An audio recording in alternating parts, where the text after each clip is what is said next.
Saint Augustin, Dieu n'est pas à l'origine du mal.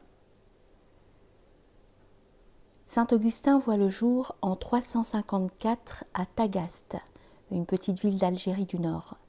Sa mère est chrétienne et son père païen. Il se destine à la rhétorique et étudie à Tagaste, à Carthage, à Rome, à Milan, où il enseigne cette matière née des débats politiques et des plaidoiries judiciaires de la démocratie grecque ancienne. Il reste longtemps étranger à l'Église et trouve d'abord dans le manichéisme, religion opposant les principes du bien et du mal, une réponse à ces questions. Mais sous l'influence de saint Ambroise, l'évêque de Milan, il se convertit au christianisme en 387 et devient évêque d'Hippone en 396, docteur de la grâce. Il s'oppose au manichéisme, au dogmatisme et au pélégianisme. Outre de nombreuses lettres, il laisse notamment la Cité de Dieu et les Confessions. Il meurt en 430 à 75 ans à Hippone, l'année où la colonie est saccagée par les Vandales.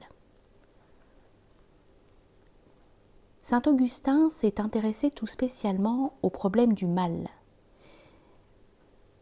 Si Dieu n'est que bonté, et s'il est tout-puissant, pourquoi le mal existe-t-il dans le monde ? Pour les chrétiens, comme Augustin, comme d'ailleurs pour les juifs et les musulmans, cette question était et demeure cruciale. Elle peut faire l'objet d'un constat d'évidence. Le mal existe dans ce monde, un argument contre l'existence même de Dieu. Augustin parvient à répondre assez facilement à l'un des aspects de cette question. Dieu a bien créé tout ce qui existe, mais il n'a pas créé le mal, car le mal n'est pas une chose, c'est un manque, un défaut de quelque chose. Par exemple, dit Augustin, le mal dont souffre l'aveugle, c'est d'être dépourvu de la vue.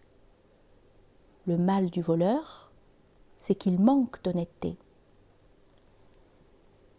Encore faudrait-il expliquer pourquoi Dieu a créé le monde de telle façon que ces maux ou ces manques, physiques ou moraux, peuvent exister. La réponse d'Augustin s'articule autour de l'idée que les hommes sont des êtres rationnels. Pour créer des êtres doués de raison, comme les hommes, Dieu devait les doter du libre arbitre, c'est-à-dire de la liberté de choisir. C'est pourquoi Dieu a laissé ouverte la possibilité que le premier homme, Adam, puisse opter pour le mal plutôt que pour le bien.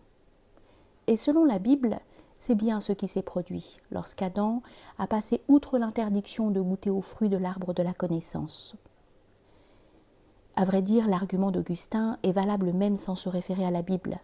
La rationalité est la capacité de faire des choix par le biais du raisonnement. Le processus ne se conçoit que si la possibilité effective du choix existe. Augustin suggère une troisième réponse au problème, en nous demandant de considérer la beauté du monde.